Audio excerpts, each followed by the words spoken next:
బైబిల్‌లో ఉన్న ప్రాముఖ్యమైన 5 నిబంధనలు.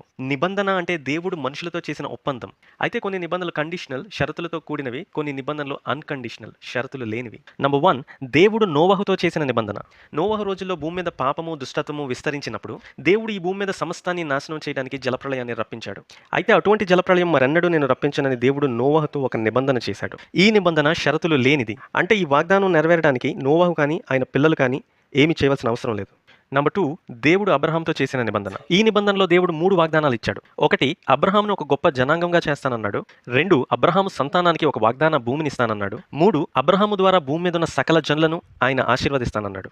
అయితే ఈ వాగ్దానం కూడా చాలా మటుకు అన్‌కండిషనల్ షరతులు లేనిది. నంబర్ 3 దేవుడు మోషేతో చేసిన నిబంధన.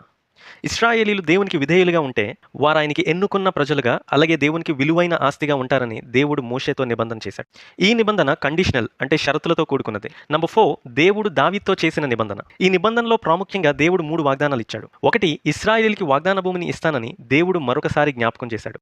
2 దావీదు కుమారుడైన సొలొమోను దావీదు తర్వాత రాజవుతాడని, అలాగే ఆయన దేవుని కోసం ఒక గొప్ప దేవాలయం కడతాడని. 3 దావీదు సింహాసనాన్ని నిత్యము స్థిరపరుస్తానని దేవుడు వాగ్దానం చేశాడు. ఈ నిబంధన అన్‌కండిషనల్ షరతులు లేనిది. నంబర్ 5 ద న్యూ కవెనెంట్ క్రొత్త నిబంధన. ఈ క్రొత్త నిబంధనలో దేవుడు 3 విషయాలు చెప్పాడు. 1 దేవుని యొక్క ధర్మ విధులు ప్రజల హృదయాల మీద రాస్తానని.